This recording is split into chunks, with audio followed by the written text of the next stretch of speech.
She rushed her only son to the hospital and froze when she saw the billionaire who'd abandoned them both.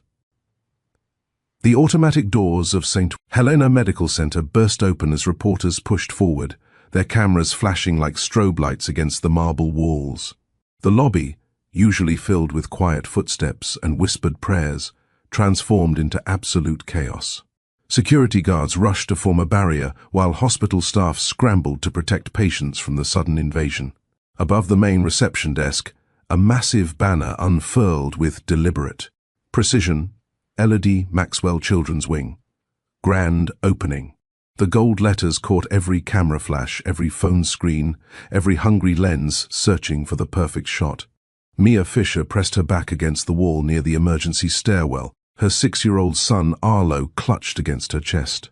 His small body shook with each labored breath, the familiar wheeze that had brought them here now competing with the deafening noise of the crowd.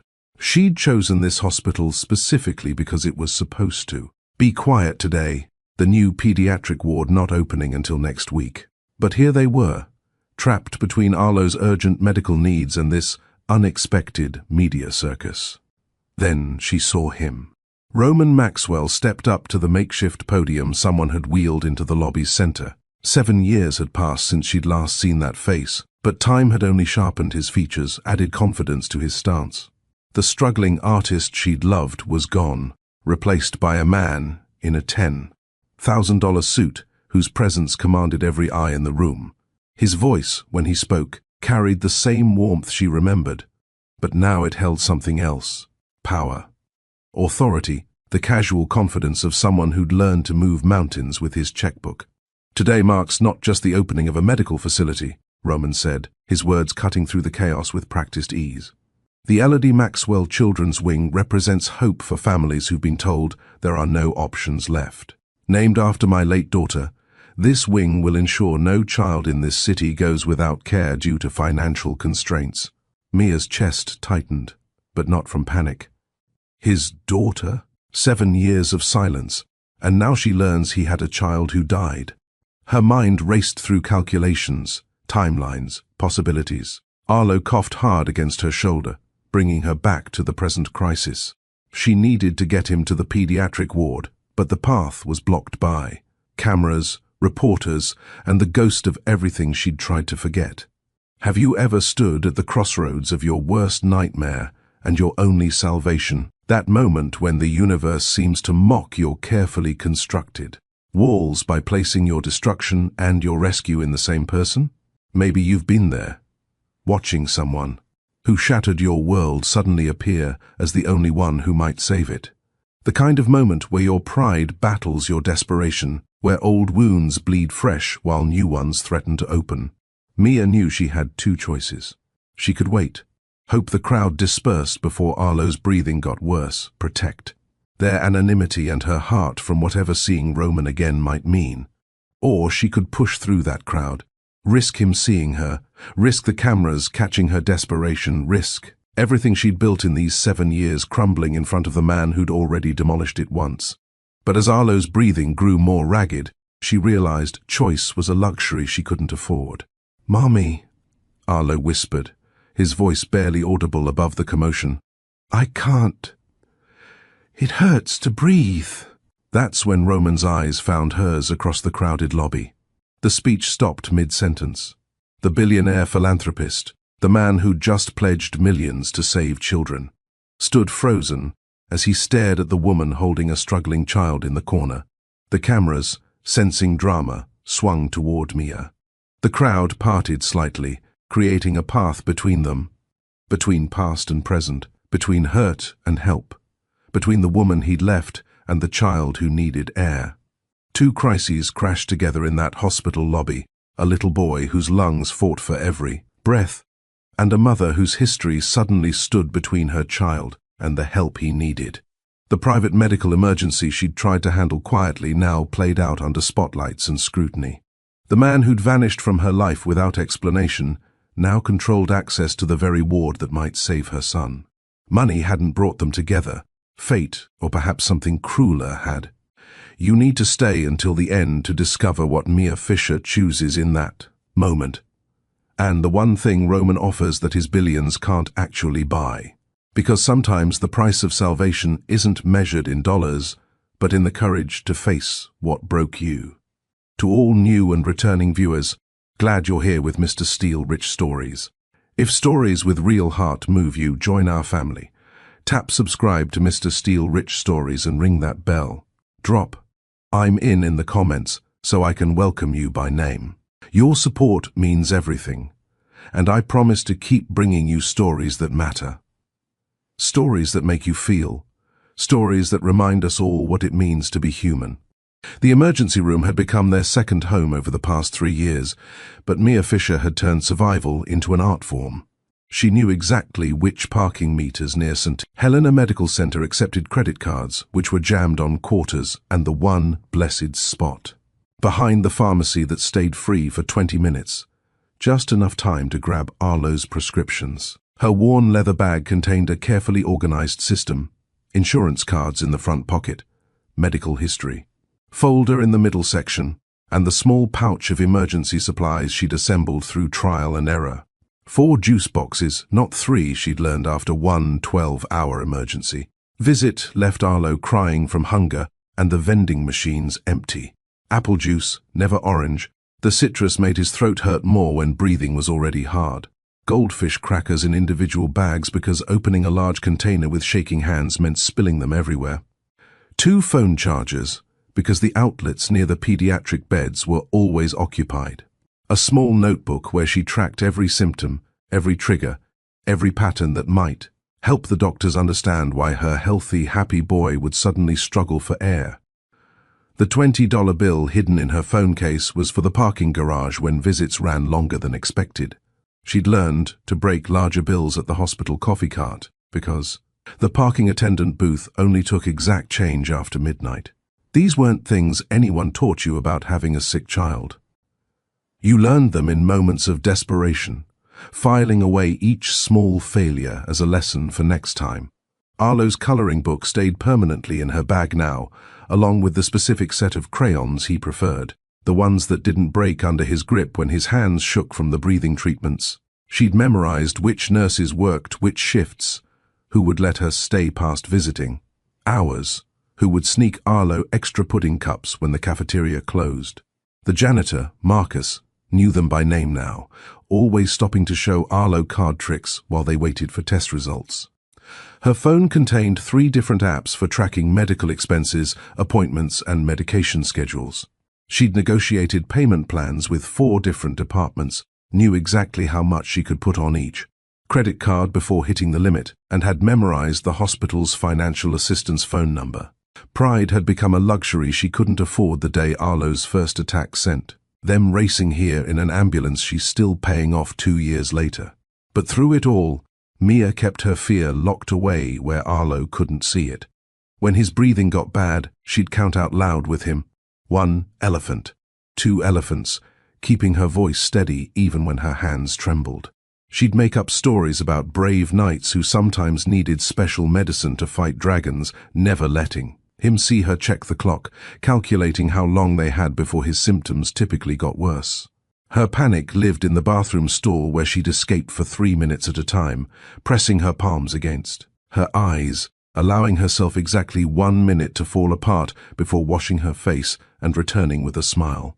The brave face, she called it in her head, the one that said everything would be fine, that this was just another bump in their road. That mummy had everything under control, even when control was the last thing she possessed.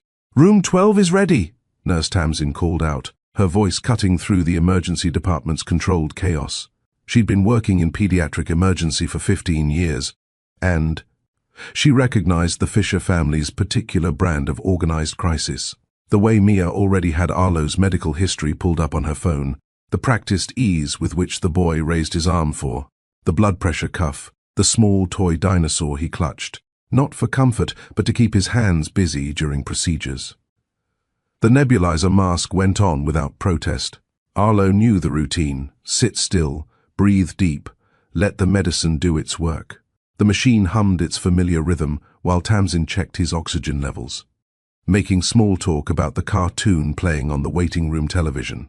92%. Not critical, but not good.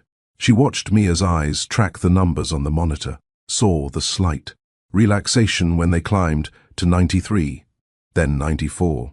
His regular pulmonologist is Dr. Kim, Mia said, already anticipating the questions. Last admission was 6 weeks ago. He's been on the maintenance inhaler twice daily, rescue inhaler as needed. I used it 3 times today before we came in. No fever, no signs of infection, just the sudden onset around 4 p.m. Tamsin nodded, typing notes into the computer. She'd seen hundreds of parents in this situation, but something about Mia Fisher always struck her. The woman never cried, never raised her voice, never demanded special treatment. She just quietly advocated for her son with a fierce efficiency that came from too much practice. "We're going to fix it," Mia whispered to Arlo, smoothing his dark hair back from his forehead. The same words every time, like a prayer or a promise. "We're going to fix it, and then we'll go home and have mac and cheese for dinner." Arlo nodded against the mask, his eyes already drooping from the medication and exhaustion. His breathing had steadied to a manageable wheeze, the numbers climbing steadily toward normal. 95, 96. Mia's shoulders dropped an inch with each percentage point gained. Dr. Harrison arrived 20 minutes later, reviewing Arlo's chart with the practiced efficiency of someone who'd seen too many kids struggling to breathe. She listened to his lungs, checked his throat, ran through the standard questions while Mia provided detailed answers. The nebulizer treatment continued, steam clouding the mask with each exhale. "The treatment's working," Dr. Harrison confirmed, watching the monitors. "We'll do one more round, then see if he can maintain it without support. Might want to discuss adjusting his daily medications with Dr. Kim at your follow-up." It was always the same dance: emergency treatment, stabilization, adjustment of long-term medications, hope that this time they'd found the right combination. Mia had stopped believing in permanent fixes 18 months ago. Now, she just focused on getting through each crisis, each day, each breath. 97%, Tamsin announced, marking it in the chart. "Looking much better, buddy." 7 years ago, before hospital visits and medical bills, before nebulizers and emergency inhalers, there had been a different life. Mia let herself remember it sometimes, usually in these quiet moments while machines breathed for her son. The memories came in fragments, like photographs scattered across her mind. The diner on Riverside Avenue where she'd first met Roman, rain streaming down, the windows while she waited tables through her second year of college. He'd been sitting alone in the corner booth, sketching on napkins, ordering nothing but coffee for 3 hours. When she'd finally asked him to order food or leave, he'd laughed, not mockingly, but with genuine delight at being called out. He ordered pancakes and left a $100 tip on a $12 bill, along with a portrait of her he'd drawn on a paper placemat. She kept that drawing for years, even after everything ended. It lived in a box under her bed now, along with ticket stubs from concerts they'd attended, photos from, the road trip to the coast, the spare key to his apartment he'd given her after 3 months of dating. Too fast, her friends had warned, but nothing about Roman had ever followed conventional timing. He'd been an artist then, all passion and dreams, living in a studio apartment that smelled like oil paint and possibility. She'd pose for him sometimes, sitting still while he captured something in her face she couldn't see herself. "You look like hope," he'd told her once, his hands stained with cobalt blue and cadmium yellow. Like, tomorrow might actually be better than today. They'd talk about the future while sharing Chinese takeout straight from the containers, planning a life that seemed both impossible and inevitable. He'd paint masterpieces, she'd open her own restaurant. They'd travel to Paris, learn to speak Italian, have kids who'd grow up surrounded by art and good food. Small dreams that felt enormous in his tiny apartment, their whole future mapped out between his easel and her textbooks. The last time she saw him, they'd been talking about moving in together officially. Her lease was ending. His apartment was too small for 2 people long term. "Give me 2 weeks, he'd said, kissing her forehead at her door. "I have something in the works that's going to change everything." 2 weeks turned into silence. His phone disconnected, his apartment empty when she finally used that spare key. The landlord said he'd paid off his lease and left no forwarding address. Then, 6 weeks later, she'd been sitting on her kitchen floor, holding a positive pregnancy test, making a promise to the tiny life growing inside her. "I'll never lie to you," she'd whispered to her still flat stomach. "Not even the small lies. Not even when the truth hurts. You'll always know where you stand with me. Always know you're wanted. Always know you're enough." That promise had shaped everything that came after. When Arlo asked about his father, she told him the truth, that his dad had left before knowing about him, that she didn't know why or where he went. When money was tight, she explained they needed to be careful, not because he'd done anything wrong, but because that's what families did. When he got sick, she told him exactly what the doctors said in words he could understand. No fairy tales, no false hope, just truth delivered with love. The truth had become Mia's religion after Roman left. She'd grown up in a house full of pretty lies. Her mother's working late that meant drinking at bars, her father's business trips that were moves to avoid creditors. She'd promised herself that Arlo would never have to decode her words, never have to guess what was real. "Why don't I have a dad like Jeremy?" Arlo had asked last month, referring to his best friend whose father coached their soccer team. "You have a dad," Mia had answered carefully. "He just isn't part of our lives. Sometimes adults make choices that don't make sense, but it has nothing to do with how amazing you are. Did he not want me?" The question that broke her heart every time. "He didn't know about you when he left, and I don't know what he would have chosen if he had known. That's the honest truth, baby. But I know I chose you. Every single day I choose you, and that's enough for us." It would have been easier to lie, to say his father was dead or deployed or any number of stories that would stop the questions. But lies required maintenance, constant upkeep, and eventually they crumbled. Truth might hurt, but it was stable ground to build on. This philosophy extended beyond just Arlo. When the hospital billing department called, she told them exactly what she could pay. When her boss at the restaurant asked if she could work doubles, she explained about Arlo's medical needs. When the other mothers at school gave her pitying looks, she didn't pretend everything was fine. "We're managing," she'd say. "Some days are harder than others." Now, watching Arlo's breathing return to normal, his small chest rising and falling without struggle, she thought about all the truths she carried. The truth about their finances, stretched but not broken. The truth about her fear, constant but controlled. The truth about the anger she still harbored toward Roman, valid but useless. And the newest truth, the one that had emerged in that crowded lobby, that seeing him again had cracked something open she'd thought was sealed forever. "Mommy," Arlo said softly, pulling the mask away from his face for a moment. That man in the lobby, he kept looking at us. Of course Arlo had noticed. He noticed everything, processed the world with an intelligence that sometimes startled her. She couldn't lie to him now, not when she'd built their whole relationship on truth. "I know, baby. Put your mask back on for a few more minutes." "Did you know him?"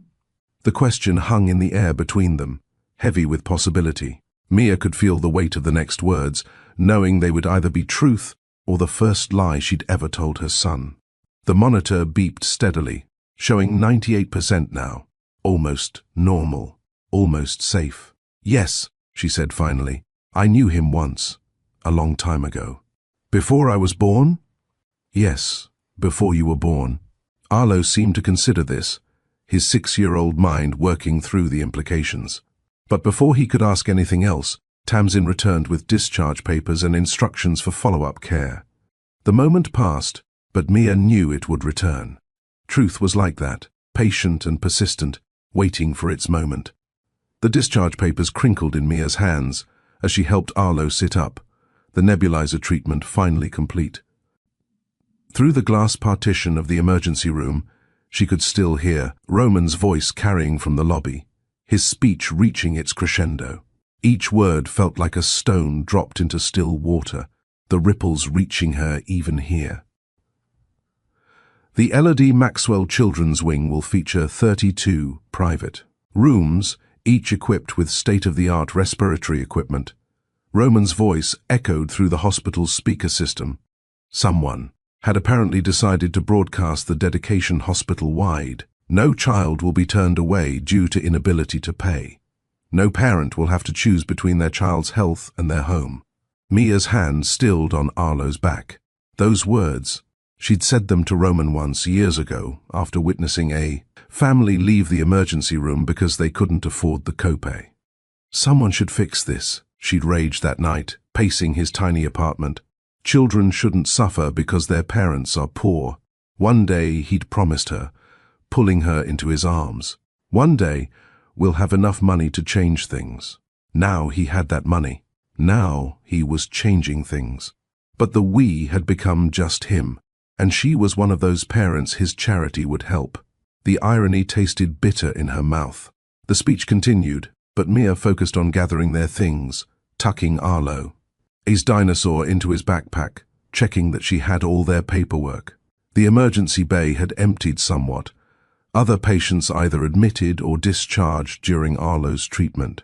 Through the main doors, she could see the crowd beginning to disperse. Reporters packing up their equipment, the spectacle winding down. "Ready to go home, brave knight?" she asked Arlo, keeping her voice light. He nodded, sliding off the bed with careful movements. His breathing was clear now, the treatment successful, but he always moved cautiously.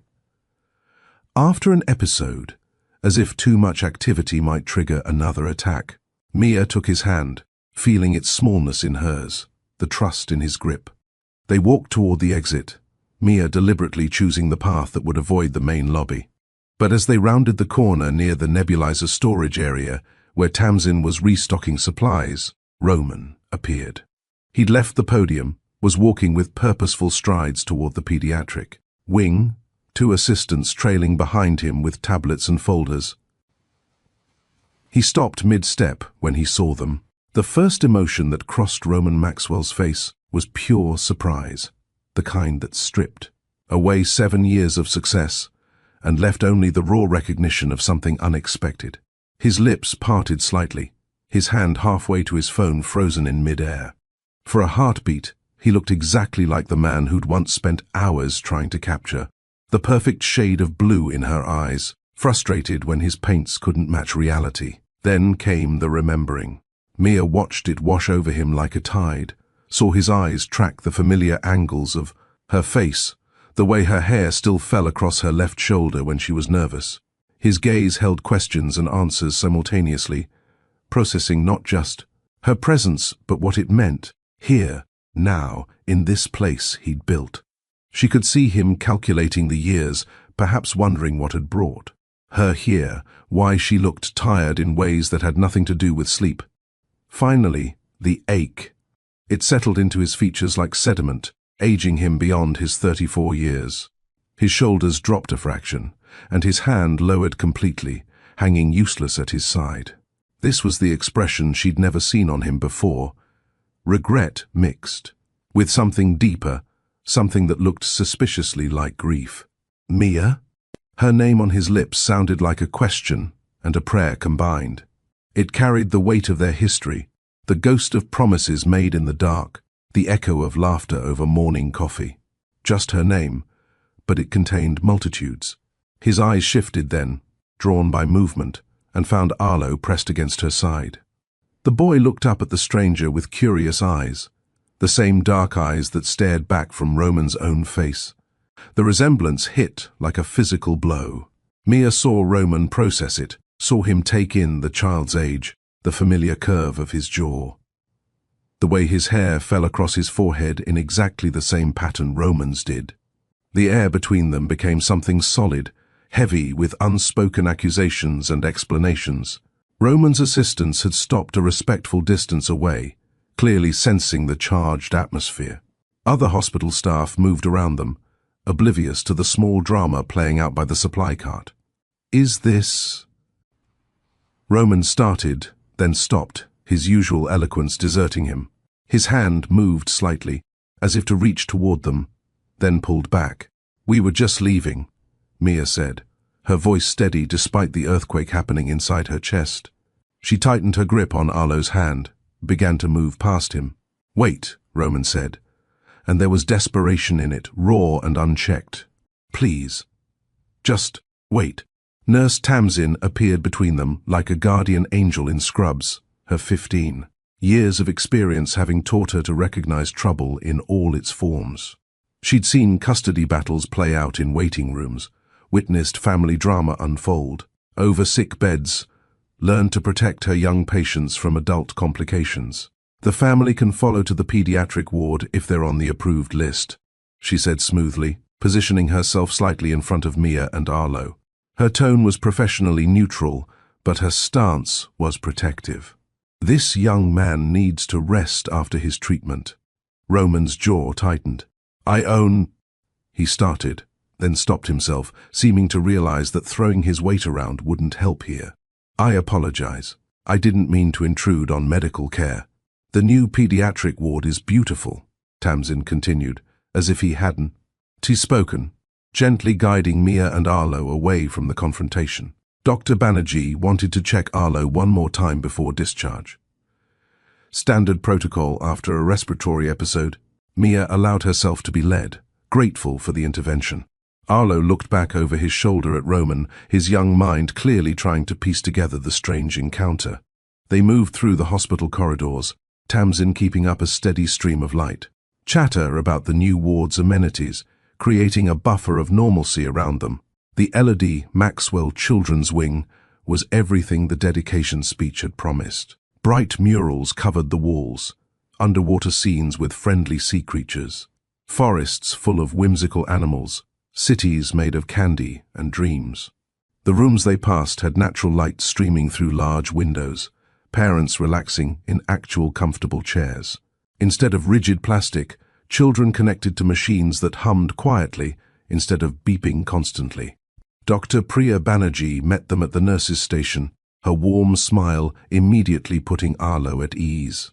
She was younger than most of the emergency doctors, perhaps early 30s, with kind eyes, behind stylish glasses, and an easy manner that made children trust her instinctively. "Let's just make sure those lungs are completely clear," she said to Arlo, leading them to an examination room that looked more like a playroom than medical space.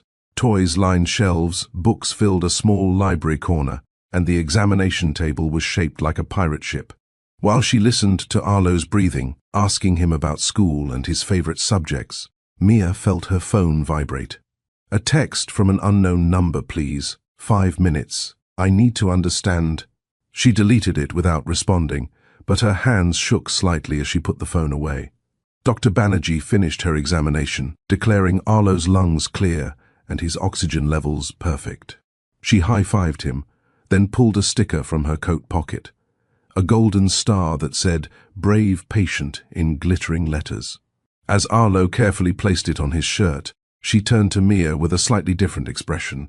"Everything looks good," she said, then lowered her voice while Arlo explored the toy corner. "There's someone waiting in the family consultation room. He said he's connected to you both. Security cleared him, but I wanted to check with you first. You're under no obligation to see anyone you don't want to see." Mia's chest tightened. Of course Roman had found a way to position himself in their path, not aggressively, not using his ownership of the wing to force a confrontation, but simply placing himself where she'd have to make a choice. It was so like him. Even after 7 years, he understood her well enough to know. That direct pressure would make her run, but a choice would make her pause. "He said to give you this," Dr. Banerjee added, handing her a folded piece of paper, "and to tell you that he'll leave immediately if you say no. No questions, no problems." Mia unfolded the paper, recognizing Roman's handwriting immediately. It hadn't changed. Still the careful letters of someone who'd trained themselves to write beautifully after growing up with nothing beautiful around them. "I know I have no right to ask for anything.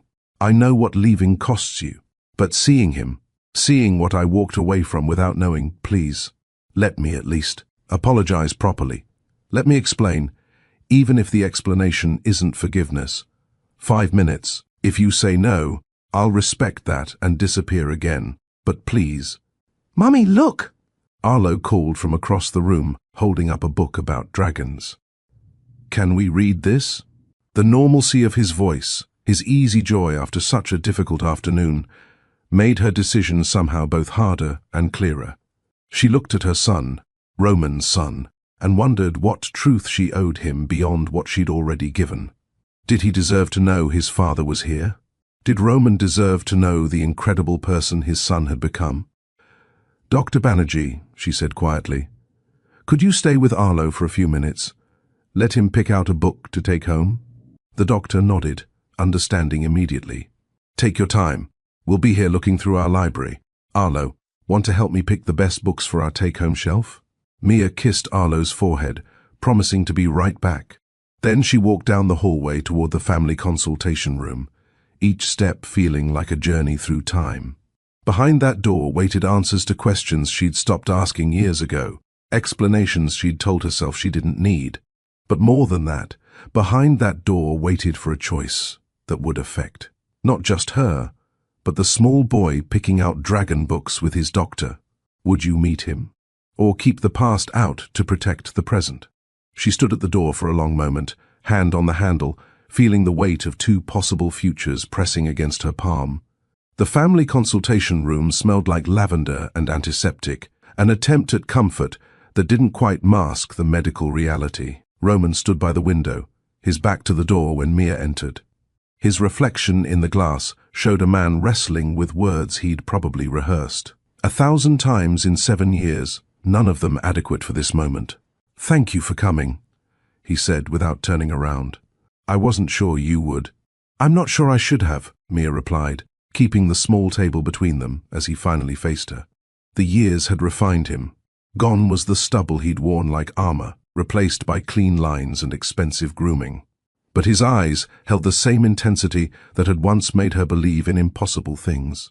"I need to tell you what happened," Roman began, then stopped, shaking his head. "No, first, I'm sorry. Not the kind of sorry that expects something back, not sorry with conditions or explanations attached. Just sorry. I left you without a word, without explanation, without even the decency of a goodbye. That was cowardice, and it was cruel, and you deserved so much better." Mia remained silent, her arms crossed, not in anger, but in protection. She'd imagined this conversation countless times, but reality felt sharper than fantasy, each word cutting precise lines through her carefully constructed armor. "My father's company was in trouble," Roman continued, his voice steady, but his hands betraying him, clenching and unclenching at his sides. The board of directors, his supposed partners, were staging a hostile takeover. They came to me with an ultimatum: come back, take over, save what my father built, or watch them destroy everything and leave my mother with nothing. The life insurance, the pension, even the house. It was all tied to company stock that would have been worthless. He moved to the chair across from her, but didn't sit, gripping its back instead. "They gave me 48 hours to decide and made it clear that bringing anyone into my new life would be seen as a weakness they could exploit. They specifically mentioned you. They'd been watching, knew about us. Said a waitress girlfriend would undermine my credibility with investors. So, you chose money," Mia said flatly. "I chose my mother's security," Roman corrected, then immediately shook his head.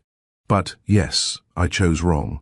I told myself I'd come back once things were stable, once I'd secured everything. 6 months, maybe a year. But the deeper I got into that world, the more impossible it seemed. And the longer I stayed away, the more of a betrayal coming back would be. I was a coward twice, once for leaving, once for staying gone." He finally sat, the fight seeming to drain from him. "I didn't know about Arlo.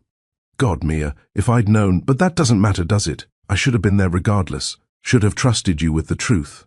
Should have fought for us instead of folding to their pressure. Did you ever try to find me?" she asked, hating how small her voice sounded. "Every day for the first year. But you'd moved, changed your number.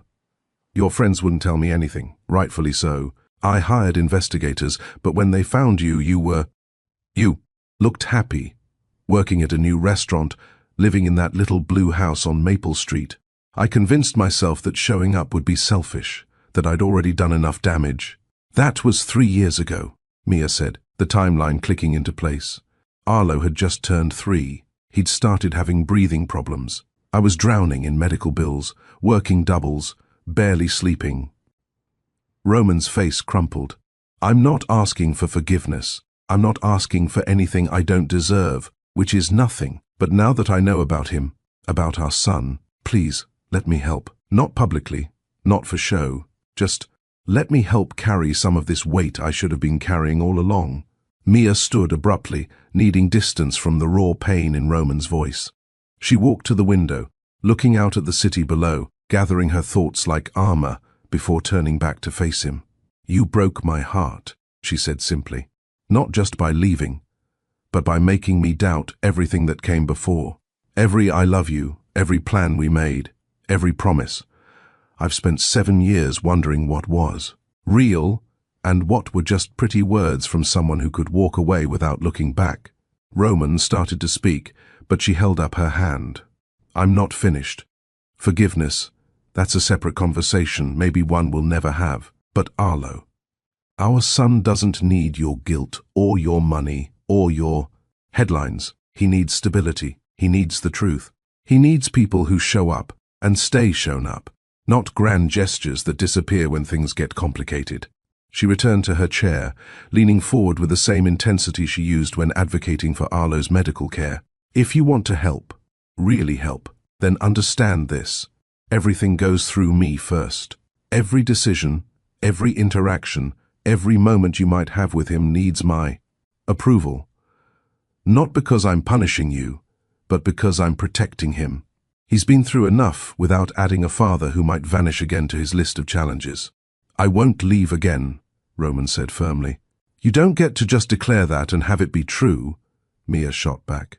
Trust is earned in small moments, not promised in grand statements. You want to help? Show up with time, not just checks. Learn his favorite books, his fears.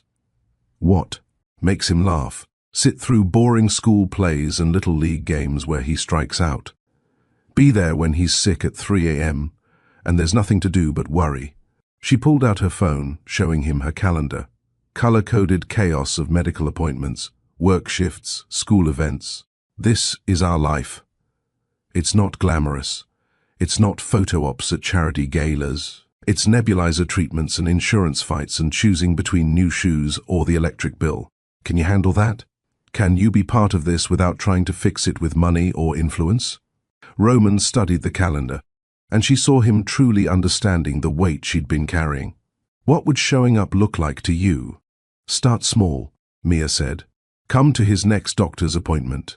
Not as Roman Maxwell the billionaire, but just as someone who cares. Sit in those uncomfortable waiting room chairs. Listen to the doctor explain his condition without trying to throw money at better doctors or experimental treatments. Learn what his normal looks like before you try to improve it. When's the next appointment?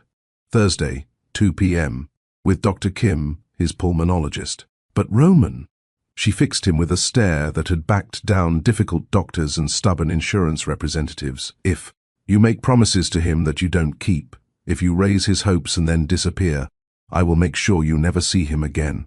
Legal team or no legal team? Are we clear? Crystal, Roman said quietly. Can I meet him properly? Now? Just as someone Mom knows, nothing more until you decide otherwise. Mia considered this, weighing risks against the possibility of giving Arlo something she'd never been able to provide, a father, however complicated that might be. You can meet him, but you follow my lead, and if he gets overwhelmed or upset, you leave immediately. Roman knocked on the examination room door, waiting for permission despite owning the entire wing.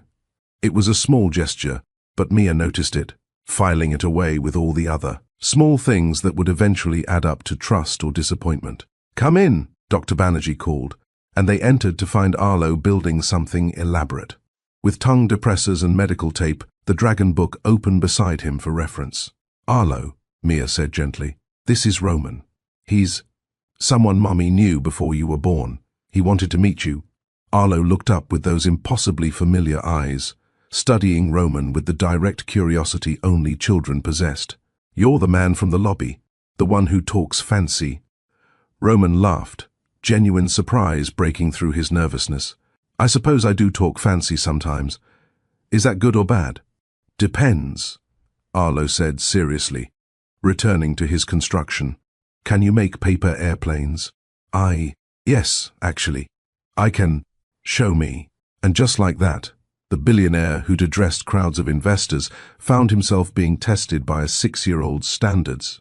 Roman took a piece of paper from the notepad on the counter, his fingers moving with practiced precision. But instead of a basic dart, he created something more complex. Wings that curved, a tail that provided stability. That's different, Arlo observed, watching intently. Different can be good, Roman said, holding out the plane. Want to test it? They took turns flying it around the room, Arlo shrieking with delight when it looped-de-looped before landing perfectly on the examination table. Dr. Banerjee watched with amusement while Mia observed every interaction, cataloguing Roman's careful maintenance of physical distance, his instinct to let Arlo lead the conversation. Are you sick too? Arlo asked suddenly. Is that why you're at the hospital? No, I'm not sick. I was here for the new wing opening, the one with your daughter's name. We heard about her. I'm sorry she died. The room went still. Mia started to intervene, but Roman held up a subtle hand. Thank you, he said simply. That's very kind of you to say. Was she sick like me, with breathing problems? Yes, Roman said softly. She had breathing problems too. Arlo considered this, then reached into his pocket and pulled out a second golden star sticker, one he'd apparently negotiated from Dr. Banerjee earlier.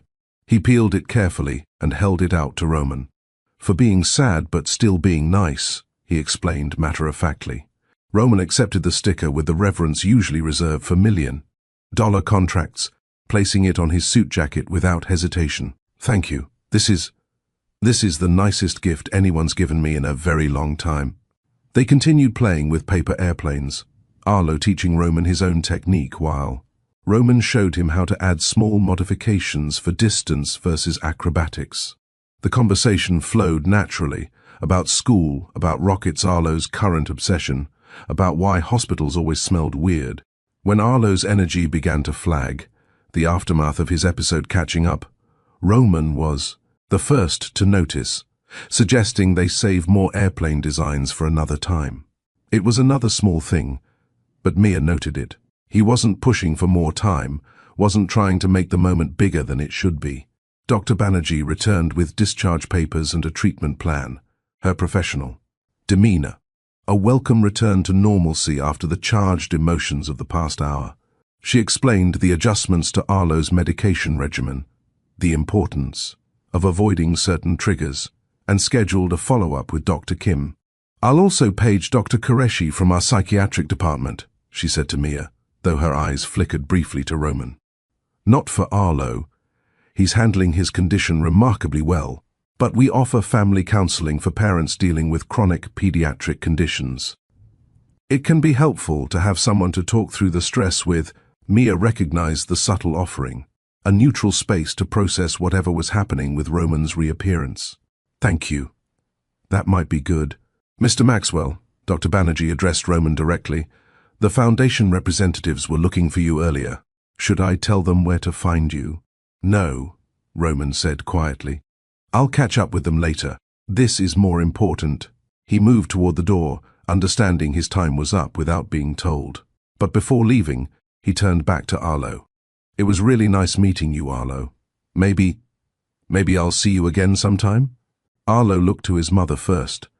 Another thing Roman noticed and filed away. When Mia gave a small nod, Arlo smiled. You could come to my doctor's appointment on Thursday. It's boring, but you could bring more paper for airplanes. I'd like that, Roman said, his voice thick. If your mom says it's okay. After he left, Arlo turned to Mia with that penetrating look that sometimes made her wonder if he was 6 or 60. He's my dad, isn't he? The truth, always the truth. Yes, baby, he is. Why didn't he know about me? Because he left before I could tell him. But he knows now. Arlo absorbed this, processing it with the same matter-of-fact acceptance he'd shown toward his medical condition. Is he going to stay? I don't know, Mia admitted. We're going to take it slow and see what happens. Is that okay? Okay, Arlo said, then added, he seems nice. Sad, but nice. As they prepared to leave, finally heading home after what felt like the longest day of Mia's life, she received another text from Roman. Thank you. Thursday, 2 p.m. I'll be there. No fancy talk, just paper airplanes. And Mia, he's extraordinary. You did that. You gave him that strength, that kindness. Thank you for letting me see it, even if just for today. She didn't respond, but something in her chest loosened slightly. Not forgiveness, not yet, maybe not ever. But perhaps the possibility of something new, built not on what was lost, but on what Arlo needed now. If you were in Mia's shoes, would you let him earn a seat or close the door? Tell me in the comments. And if this chapter has you locked in, hit subscribe to Mr. Steele Rich Stories. Be here for how this choice unfolds. The hospital parking garage felt like a neutral zone as Mia buckled Arlo into his booster seat, the concrete walls echoing with the distant sounds of car doors and footsteps. Roman stood by the adjacent pillar, having followed them at a respectful distance. His phone buzzing insistently in his pocket, calls he continued to ignore. You really didn't know, Mia said suddenly. Not a question, but a statement. She'd watched him with Arlo, seen the genuine shock that couldn't be faked, the way he'd studied their son's face, like he was memorizing every detail he'd missed. I didn't know, Roman confirmed, his voice raw. But that doesn't absolve me. I should have been there to know. Should have stayed, should have fought, should have chosen differently. He paused, running a hand through his hair in a gesture she remembered from when he was stressed about gallery showings. I can't change leaving, Mia, but I can choose what happens next. And what are you choosing? She asked, one hand on her car door, ready to leave if his answer disappointed.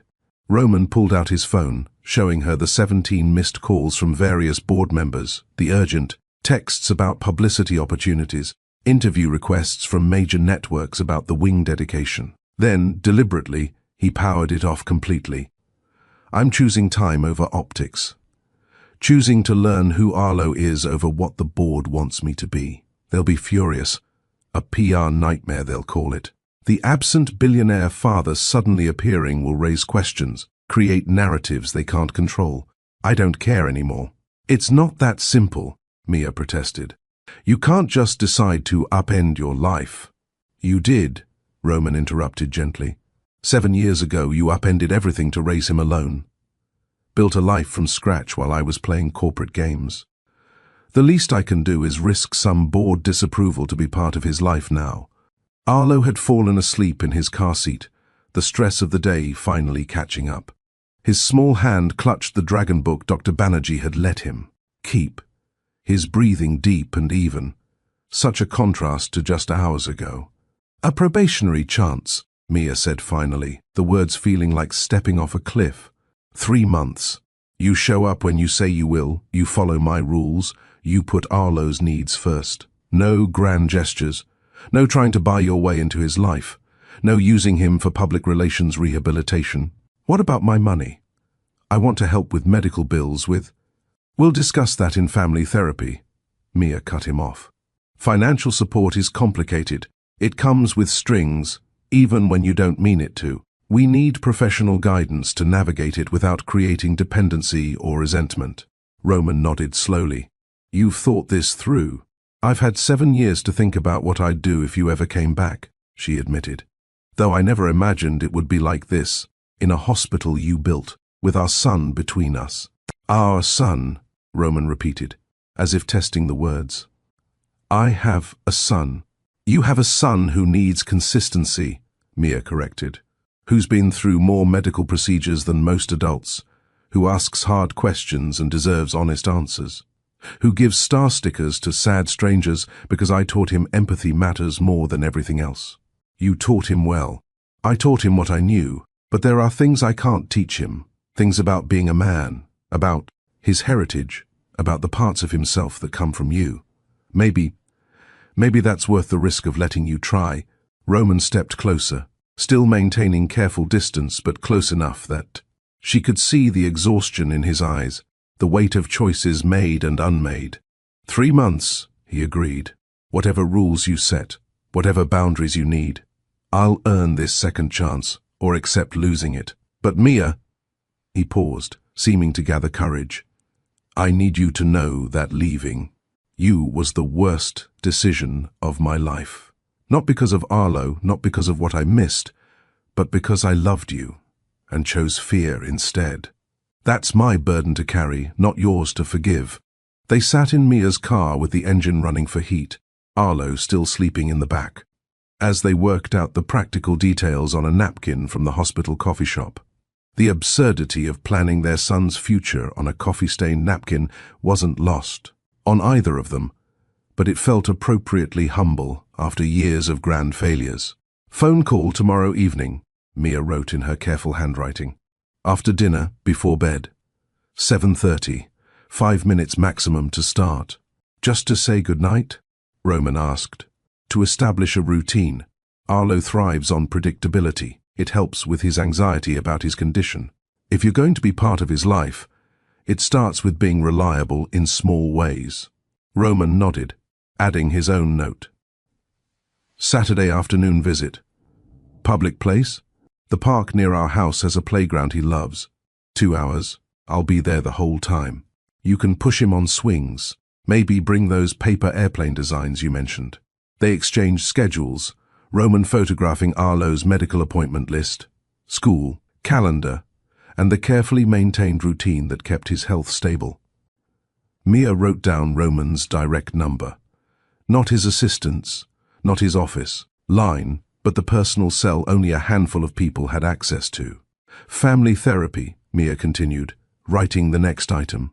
Dr. Qureshi that Dr. Banerjee mentioned, or someone she recommends. Weekly sessions, both of us, before we even consider introducing the idea of you as his father. He already knows, Roman pointed out. He asked you directly.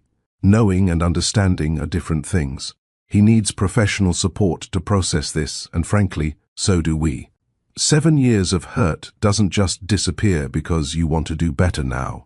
Roman accepted this without argument, adding his own condition. Medical expenses. I want to set up a trust specifically for Arlo's healthcare. Not money you have to ask for or justify, just coverage for everything he needs. Through the therapy sessions, Mia insisted. We discuss it there first. Make sure it's structured in a way that gives him security without making me dependent on your continued goodwill. My continued goodwill? Roman's voice hurt. You think I'd use our son's medical needs as leverage? I think you left once when things got complicated, Mia said bluntly.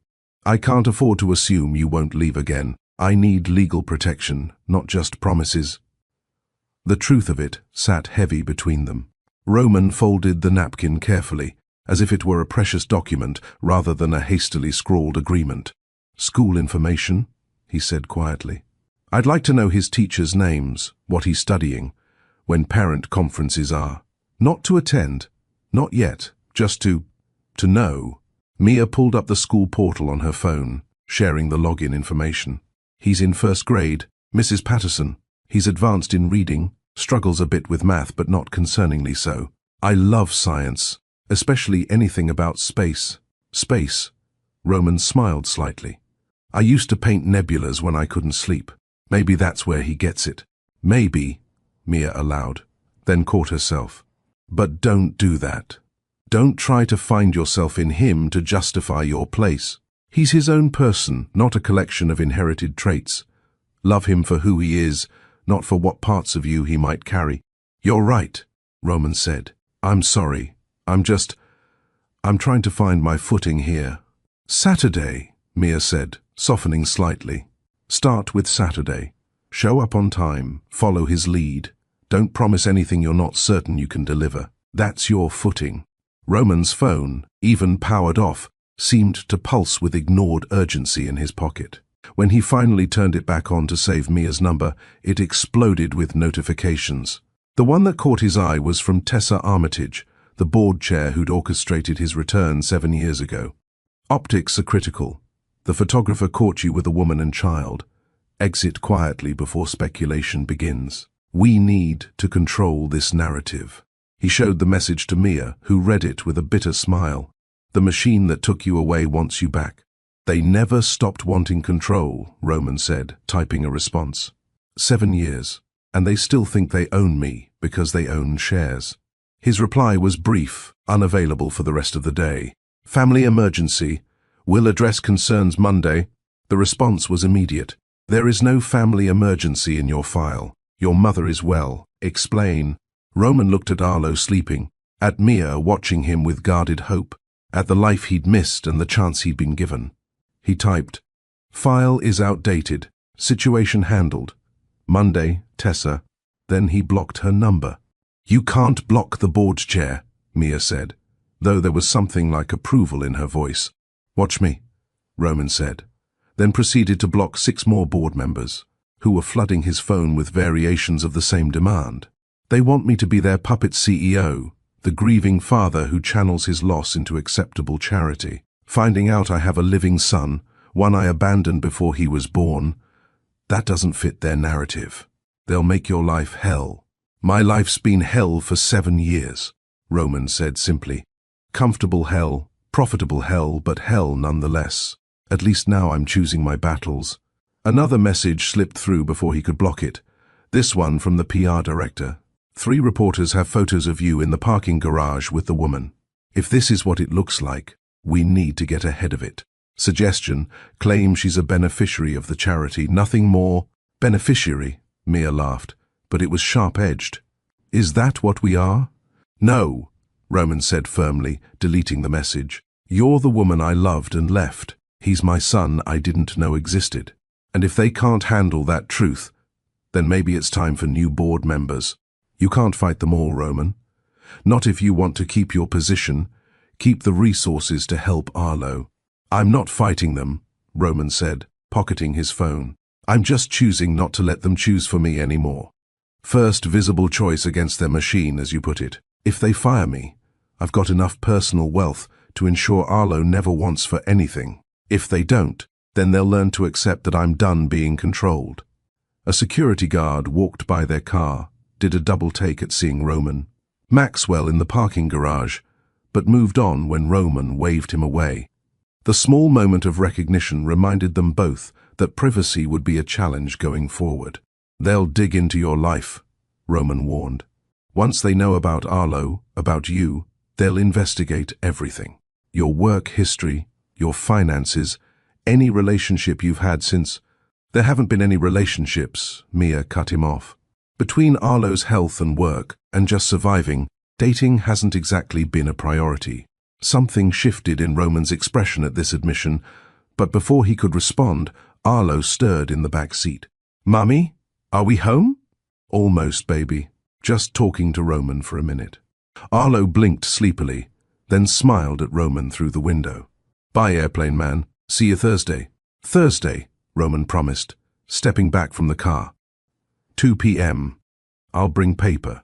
As Mia drove away, Roman stood in the empty parking space, his phone buzzing with new threats and demands. He looked at the hospital he'd built, the wing he'd dedicated to a daughter who'd lived only 3 days, then thought about the son who'd lived 6 years without him. The machine wanted him back, wanted him controlled, wanted the narrative they'd crafted to remain intact. But for the first time in 7 years, Roman Maxwell was choosing something else. Choosing the messy, complicated, uncertain path of earning his place in a life he'd walked away from. The board could fire him, the media could crucify him, the carefully constructed image could crumble. None of it mattered as much as the promise of Thursday at 2 p.m. bringing paper for airplanes to a boy who gave star stickers to sad strangers. The blog post went live at 6:47 a.m., just as Mia was measuring out Arlo's morning medication. Her phone buzzed with a text from her co-worker. "Jessica, is this you?" Followed by a link to Celebrity Whispers, a gossip site that fed on speculation and blurry photographs. The headline screamed in bold letters, "Billionaire's secret?" Roman Maxwell spotted with mystery mom and child at hospital dedication. Below it, 3 photos. Mia pressed against the emergency room wall with Arlo, Roman's face frozen in recognition across the lobby. And, worst of all, a zoomed shot of them in the parking garage, close enough that it looked intimate, damning enough that it invited questions. The article was pure conjecture dressed as journalism. Sources close to Maxwell Industries report that CEO Roman Maxwell spent over 2 hours with an unidentified woman and young boy following yesterday's dedication of the Elodie Maxwell Children's Wing. The nature of their relationship remains unclear, but Maxwell's visible emotional response has sparked speculation. Could the bachelor billionaire have a secret family? Our investigation continues. Mia's hands shook as she read, the medicine cup sloshing dangerously. This was exactly what she'd feared. Their private crisis becoming public entertainment, Arlo's medical emergency transformed into clickbait, her carefully protected anonymity shattered by a telephoto lens and hungry speculation. "Mummy, you're spilling," Arlo said, pointing to the drops of medication on the counter. She steadied herself, administered his dose with practiced calm despite. The chaos in her head got him settled with breakfast and cartoons. Then she locked herself in the bathroom and read the article 3 more times, each pass making her angrier. The comments section was worse. Strangers dissecting her appearance. "She looks tired, definitely a struggling single mom," one wrote. Others speculated about Arlo's condition. "Kid looks sick. Maybe that's the connection to the children's hospital." Some were cruel. Gold digger spotted a billionaire and made her move. Others are sympathetic. Let the man have privacy. Maybe she's just a friend. None of them knew the truth, but all of them felt entitled to guess. By 7:15, her phone was ringing. Roman's name flashed on the screen. "I saw it," she said instead of hello. "Please tell me you didn't orchestrate this for publicity." "God, no." "Mia, I'm so sorry. I had a security sweep for photographers, but someone must have gotten past them. I'm already working on..." "Working on what?" "The damage is done. Our faces are on the internet. People are digging into my life, speculating about Arlo, turning our worst day into their morning entertainment. I know, I'm handling it." "You can't handle this," Mia said, her voice rising despite her attempt to stay quiet with Arlo in the next room. "This is exactly why I wanted boundaries. This is why I don't trust this world you live in. Everything becomes content. Everything becomes narrative, and we're just people trying to survive." "Give me today," Roman said urgently. "Just today to fix this before you make any decisions. Please." Mia looked at herself in the bathroom mirror, exhausted, frightened, protective. The woman in that blurry photo looked vulnerable in ways she'd never wanted the world to see. "One day," she said finally. "But Roman, if this gets worse, if reporters show up at Arlo's school or our house, if my job gets affected because suddenly I'm mystery mom, I'm done. You can send child support through lawyers, but you don't get access to him. Are we clear?" "Crystal clear. I'll call you by noon with an update." After hanging up, Mia sat on the closed toilet lid, head in her hands, wondering if she'd made a terrible mistake, letting Roman back into their lives. Privacy had been her shield, anonymity her protection. Now both were compromised by a choice she'd made in a moment of hope. Roman's office had never felt smaller despite its floor-to-ceiling windows overlooking the city. His PR director, Vincent Hayes, sat across from him with a tablet full of opportunities, interview requests from major networks, offers for exclusive stories, suggestions for how to shape the narrative.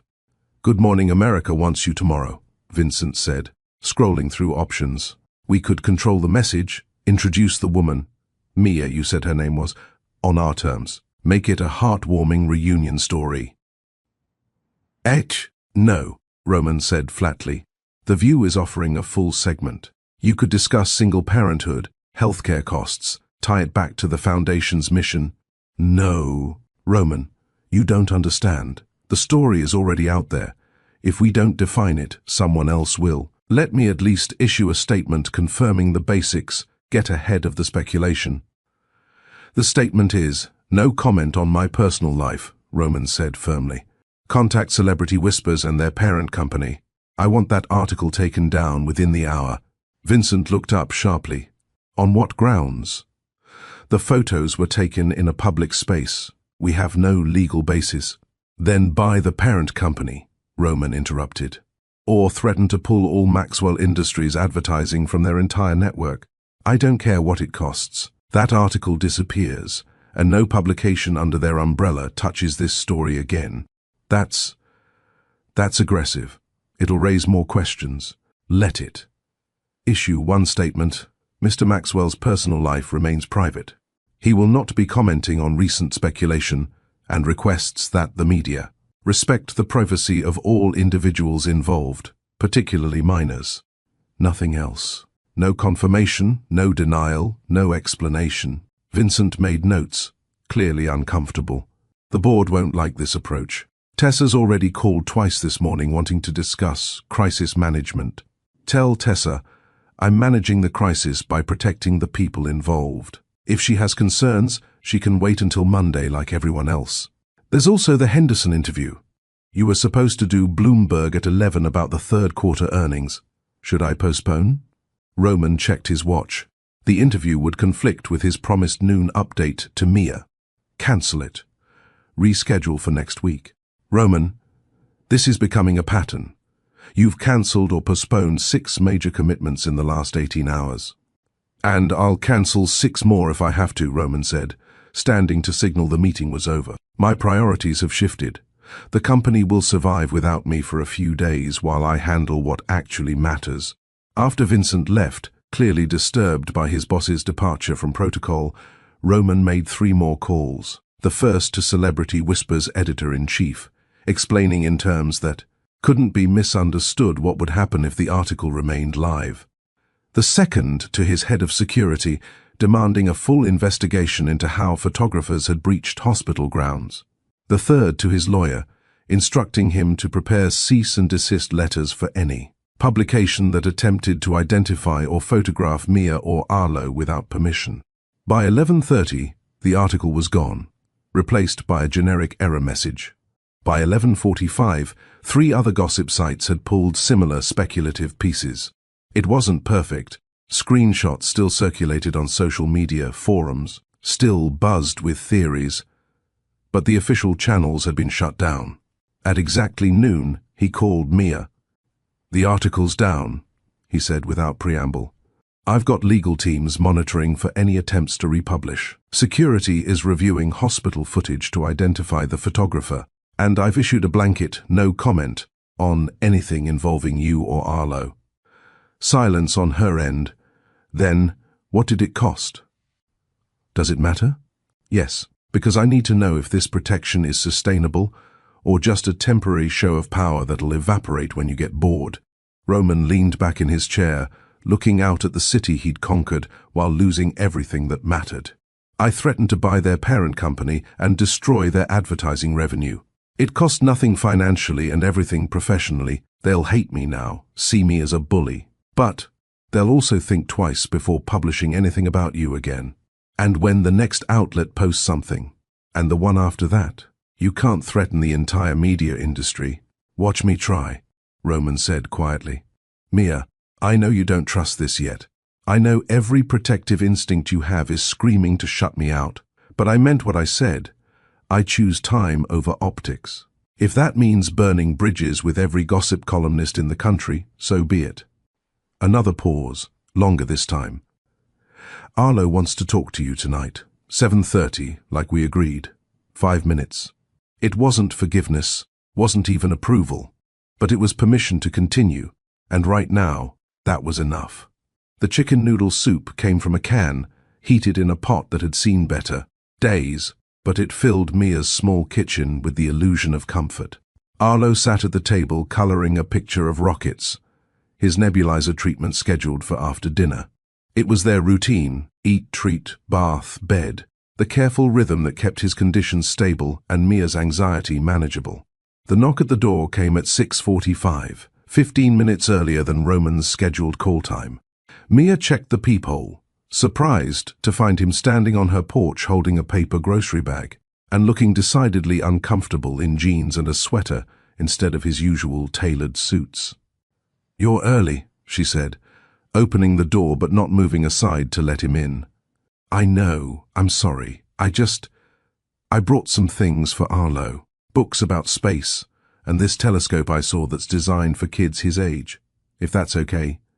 If it's not, I'll take them back. You can't just show up with expensive gifts. It's not expensive, Roman interrupted. I mean, it is, but it's not. I'm not trying to buy anything. I just saw them and thought he'd like them, and I didn't know the protocol for... He stopped, ran a hand through his hair. I'm terrible at this. Tell me the rules, and I'll follow them. Mia looked at him, genuinely flustered, so different from the composed billionaire of yesterday, and made a decision that probably wasn't wise. You can come in for dinner. Soup from a can and grocery store bread. Then you can give Arlo the gifts and help with his treatment if you want to learn. But you leave before bedtime, because that's our routine, and I'm not changing it yet. Relief washed over Roman's face as he stepped inside. The house was small, probably smaller than his office, filled with mismatched furniture and evidence of life lived paycheck to paycheck. But it was clean, warm, and obviously full of love. Photos of Arlo covered the refrigerator, his artwork decorated the walls, and everything was organized with the same careful efficiency Mia brought to the hospital. Airplane man. Arlo called from the table, immediately abandoning his coloring. Did you bring the paper? Even better, Roman said, kneeling to Arlo's level and unpacking the bag. A book about all the different kinds of airplanes, and one about rockets that can fly even higher. While Arlo pored over his new treasures, Roman helped Mia set the table, accepting the canned soup without comment. They ate together, the conversation light and careful. Arlo talking about school, Mia asking Roman safe. Questions about the hospital wing, everyone avoiding the heavy topics lurking just beneath the surface. After dinner, Mia set up the nebulizer, and Roman watched as she went through the routine with practiced efficiency. Want to learn? She asked, surprising herself with the offer. For the next 20 minutes she taught him how to prepare the medication, clean the equipment, and help Arlo position the mask comfortably. Roman's hands shook slightly as he measured the dosage under her supervision, afraid of making a mistake that could hurt his son. You're doing fine, Mia said quietly. It's scary at first, but you'll learn. How often does he need this? Twice daily on good days. More during episodes. We've been in the emergency room 14 times in the past year. Roman's jaw tightened. 14 times. It's better than the year before. That was 23. We're learning his triggers, managing it better. While Arlo sat with the nebulizer humming, Roman's phone began ringing. He glanced at it, then silenced it without answering. You can take that, Mia said. It's just the board. They want to discuss an investor call scheduled for 8 o'clock tonight. That's important, isn't it? Not as important as this, Roman said simply, watching Arlo breathe in his medication. The phone rang again. Again, he declined it. By the third call, Mia took the phone from him and checked the screen. Tessa Armitage, flashing urgently. She's persistent. She wants me to choose the company over everything else. I did that for 7 years. I'm done. After Roman left, reluctantly, at exactly 8 p.m. as Mia had stipulated, his phone exploded with messages. The investor call had gone ahead without him, and apparently it had been a disaster.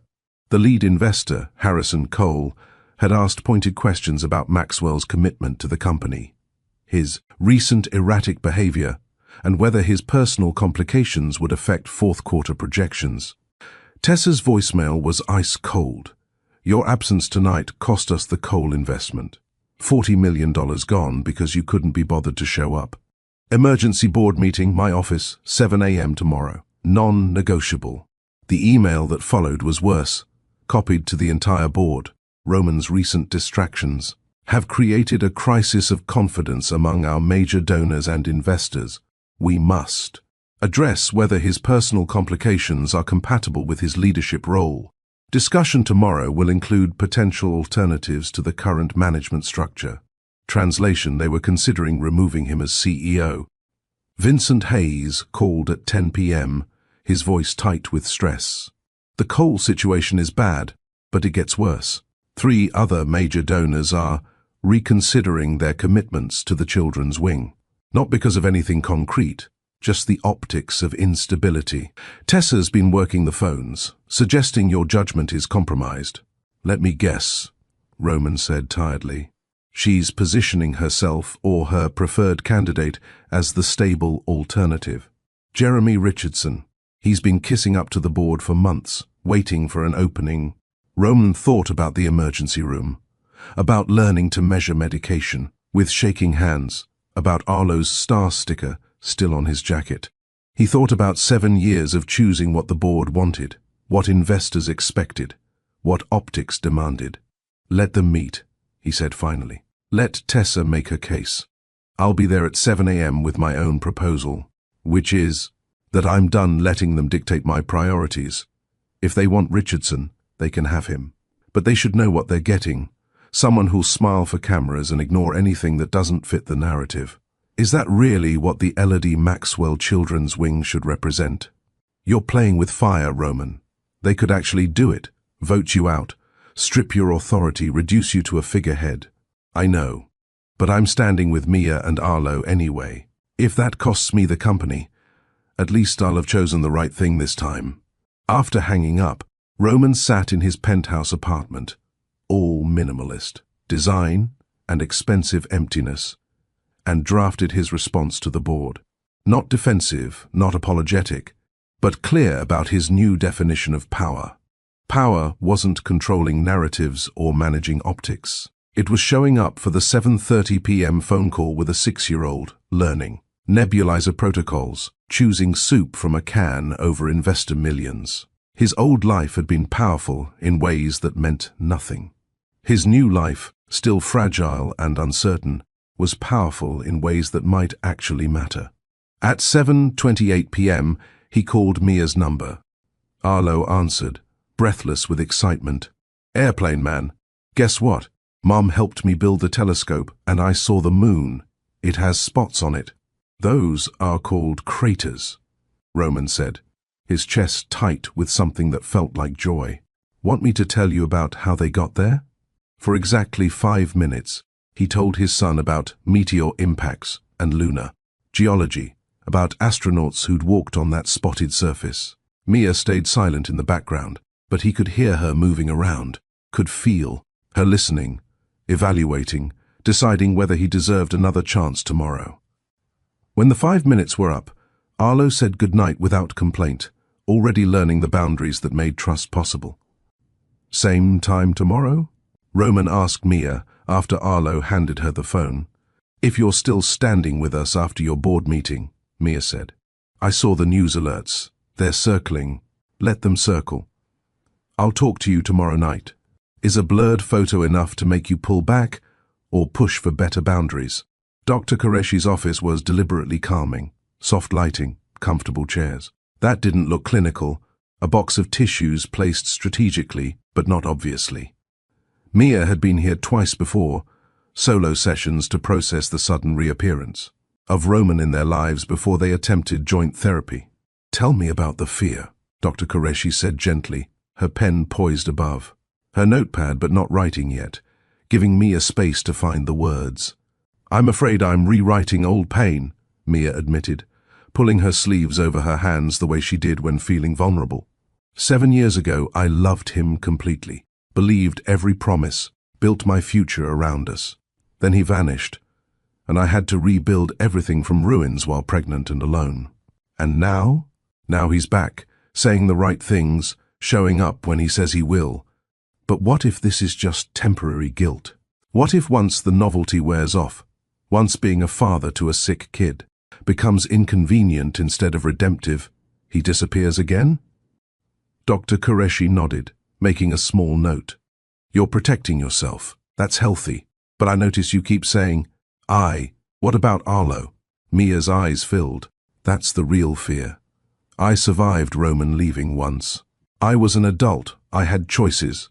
I could process the betrayal and move forward. But Arlo, her voice cracked. Arlo is 6. He gives star stickers to sad strangers because I taught him that kindness matters. He asks hard questions and deserves honest answers. If Roman becomes important to him and then leaves, it won't just break his heart. It'll teach him that people who say they love you can't be trusted. You're protecting his soft places, Dr. Qureshi observed. He has so many of them, Mia whispered. His lungs are fragile. His trust is fragile. His understanding of family is built on just the two of us. Every medical procedure, every emergency room visit, every nebulizer treatment, I've been the constant. Me, not anyone else.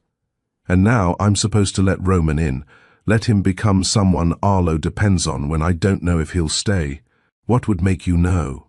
Mia thought about this, wiping her eyes with her sleeve. Time, consistency, proof that when choosing gets hard, he picks us anyway. Not grand gestures or expensive gifts, just showing up, being boring, being reliable when it's inconvenient. And if he proves that, then maybe I can stop waiting for him to leave. Maybe Arlo can have a father who doesn't just exist in explanation, but in presence. Maybe we can be something other than broken. Dr. Qureshi leaned forward slightly. Mia, you're not broken.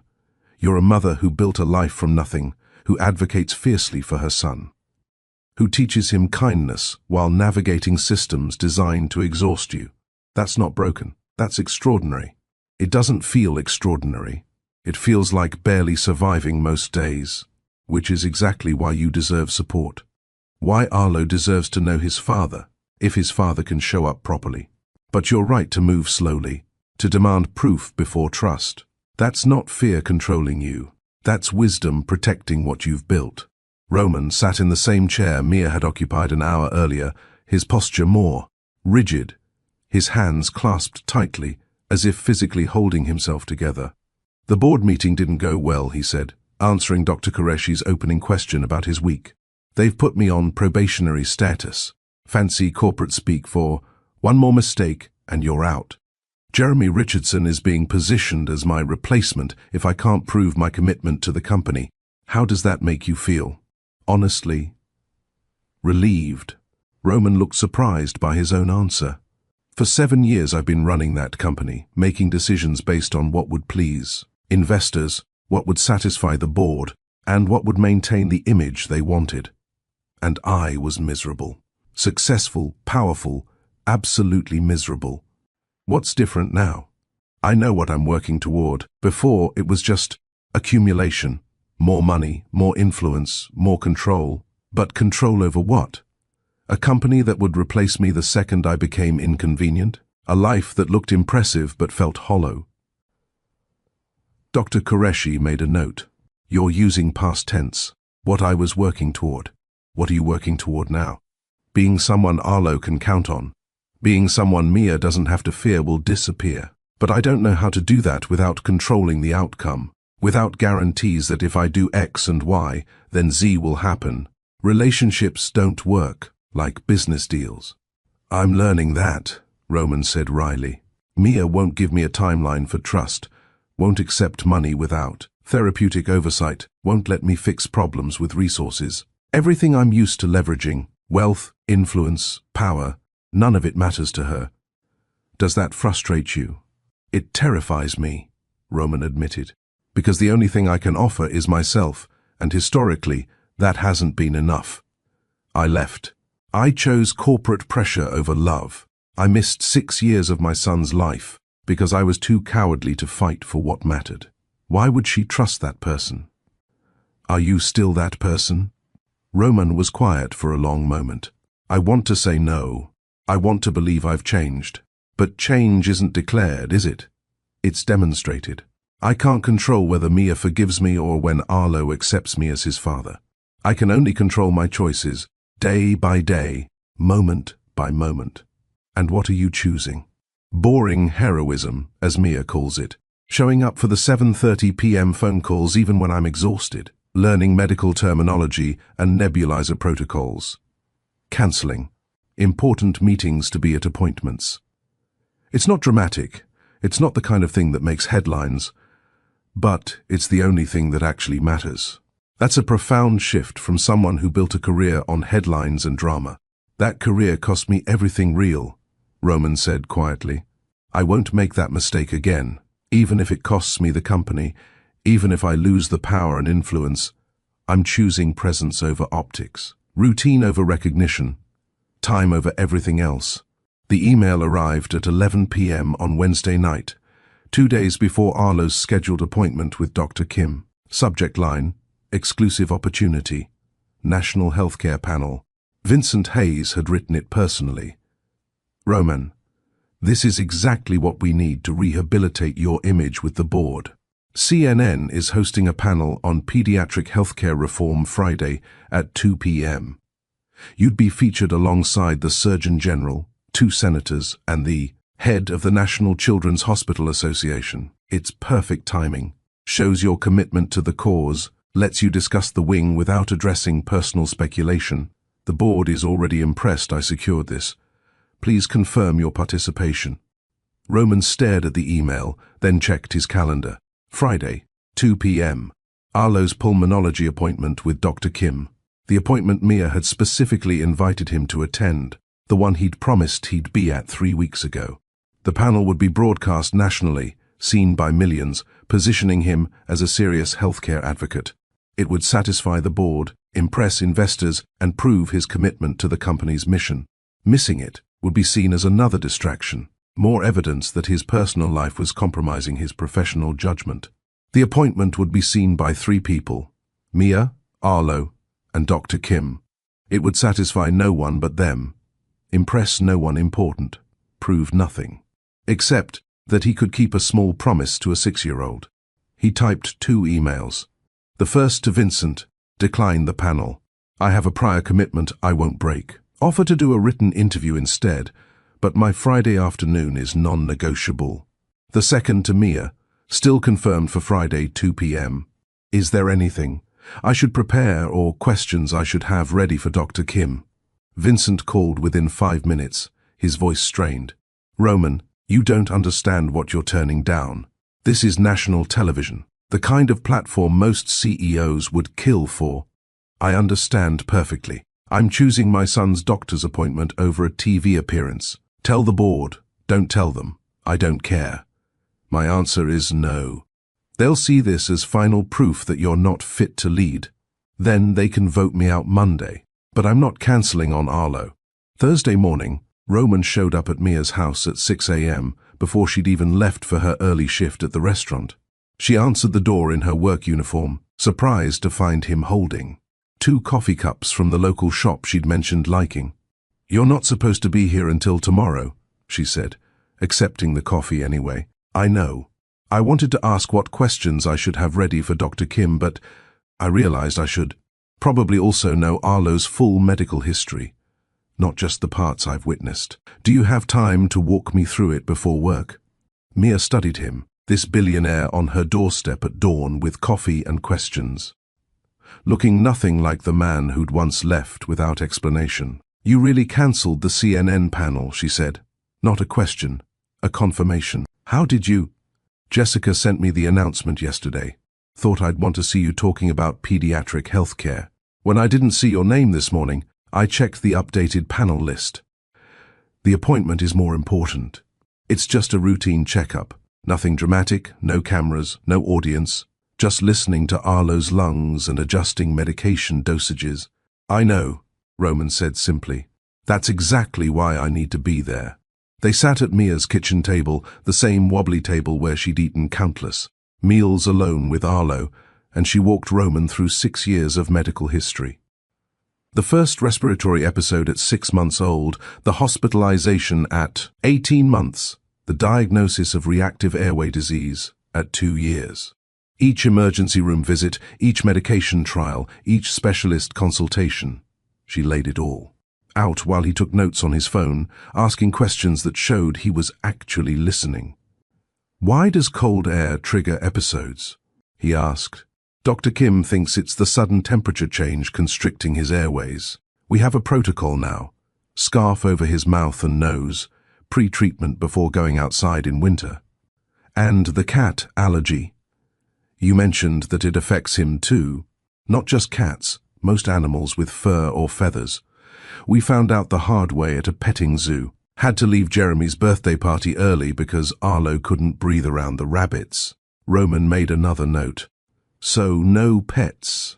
No pets. Which breaks my heart because he asks for a dog constantly. But his health comes first. By the time Mia had to leave for work, Roman had 3 pages of notes and a dozen more questions for Dr. Kim. As she grabbed her keys, he stood awkwardly, clearly wanting to say something but uncertain how. "I can't rewind us," Mia said quietly, the words she'd been holding since her therapy session finally finding their way out. "I can't go back to the girl who trusted me completely, who believed in me forever, who didn't know that people could just leave. That version of me is gone, and honestly, I don't want her back. She was naive." "Mia, but," she continued, "I can watch what you choose now.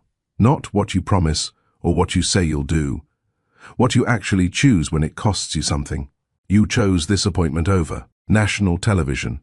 You chose learning nebulizer protocols over investor calls. You choose to show up at 6 a.m. with questions over sleeping in your probably very comfortable penthouse bed. Those aren't hard choices," Roman said. "They're obvious." They weren't obvious 7 years ago. They're not obvious to the board now, but they're becoming obvious to you, and that, she paused, gathering courage, that might be enough. Eventually, enough for what? For me to stop waiting for you to leave, for Arlo to call you Dad instead of Airplane Man. For us to be something other than the aftermath of your worst decision. Roman's eyes filled, but he didn't move closer, didn't try to turn the moment into something bigger than it was. "What do I call this? This thing we're building? Call it a possibility," Mia said. "Call it cautious closeness. Call it proof that people can choose better the second time if they're willing to put in the boring, consistent work." Friday at 1:45 p.m., Roman arrived at Dr. Kim's office 15 minutes early, carrying a folder of questions and wearing jeans instead of a suit. Mia was already there with Arlo, who lit up at seeing him. "You came early," Arlo said. "Mom said you might be busy." "I'm never too busy for this," Roman said, kneeling to Arlo's level. "Ready to hear what Dr. Kim says about those super lungs of yours?" Inside the examination room, Roman sat quietly while Dr. Kim conducted her assessment, but his questions afterward showed he'd done his homework. He understood the medication protocols, asked about long-term prognosis, wanted to know about new treatments being researched. This wasn't a celebrity appearance or a photo opportunity. This was a father learning to care for his son. Mia watched him, and something in her chest that had been locked tight for 7 years loosened just slightly. Not trust, not yet, but the possibility of trust, the beginning of belief that maybe, just maybe, this time he would stay. If this hits your heart, be part of our community. Tap subscribe to Mr. Steele Rich Stories and share this with someone who believes repair is possible. Comment, "Time over headlines," if you're with Mia on this. Saturday afternoon at Riverside Park arrived with perfect weather, the kind of autumn day where the air was crisp but the sun provided warmth, leaves crunching underfoot in shades of amber and gold. Roman arrived 10 minutes early, as had become his pattern, carrying a backpack full of paper airplane supplies and a thermos of hot chocolate Mia had mentioned Arlo loved. Arlo spotted him immediately and came running, his small legs pumping with excitement. Roman's instinct was to scoop him up, but he caught himself, kneeling instead to Arlo's level, letting the boy choose the contact. Arlo didn't hesitate, throwing his arms around Roman's neck with the uncomplicated affection only children possessed. "I made 3 new airplane designs this week," Arlo announced proudly. "Want to see?" "Absolutely." "Show me everything." Mia watched from the bench, her coffee warming her hands, as Roman and Arlo spread out their paper collection on a picnic table. For 2 hours they folded and tested, adjusted wing angles and tail, configurations, and raced their creations across the open field. Other families played around them, fathers pushing daughters on swings, mothers helping sons navigate monkey bars, and for the first time, they looked like they belonged in that picture. When Arlo ran off to retrieve a plane that had sailed particularly far, Roman joined. Mia, on the bench, both of them watching their son chase paper through fallen leaves. "He laughs like you," Roman observed. "That full-body joy when something delights him." "He has your stubbornness," Mia countered. "Tried the same airplane fold 17 times last night until he got it perfect." They sat in comfortable silence, something that would have been impossible weeks ago. The anger that had defined their reunion had settled into something more complex. Not forgiveness, not yet, but the possibility of building something new from the rubble of what had been destroyed. "Mia," Roman said quietly, his eyes still on Arlo, "I need to say something, and I need you to really hear it." She tensed slightly but nodded. "I'm in this, not as a guest in Arlo's life, not as someone trying to make amends for past mistakes. I'm in this as a builder, someone who wants to construct something permanent with you both. I know I haven't earned that position yet, but I'm asking for the chance to earn it. To be a father, a partner, a constant, not perfect, but present." Mia turned to look at him fully, searching his face for any hint of performance or manipulation. She found only earnest hope and bone-deep commitment. "Then build," she said finally, her voice steady but not unkind. "Brick by brick, Roman. No shortcuts, no grand gestures that skip the hard parts. You build trust the same way you build anything that lasts, one careful choice at a time, day after day, until there's something solid enough to stand on." "Brick by brick," Roman repeated, as if committing the words to memory. "I can do that." Arlo came running back, breathless and triumphant, holding the rescued airplane above his head like a trophy. It flew forever. Did you see how far it went?" "We saw," they said in unison, then looked at each other with small smiles. The first truly shared moment of joy between them since Roman's return. That evening, after Arlo had been put to bed with his new favorite airplane beside his pillow, Roman lingered by the front door, not quite ready to leave the warmth of the small house that was becoming more home than his penthouse ever had been. "Thank you for today," he said, hands in his pockets, looking younger and more uncertain than a billionaire CEO should. "For letting me be part of it." Mia leaned against the doorframe, exhaustion and something softer playing across her features. Through the window behind her, the kitchen light cast a gentle glow, illuminating the life she'd built from nothing. The drawings on the refrigerator, the careful organization of medication bottles, the evidence of love in every corner. "He asked me tonight if you were going to be his real dad," she said quietly. "Not airplane man anymore, but dad." Roman's breath caught. "What did you tell him?"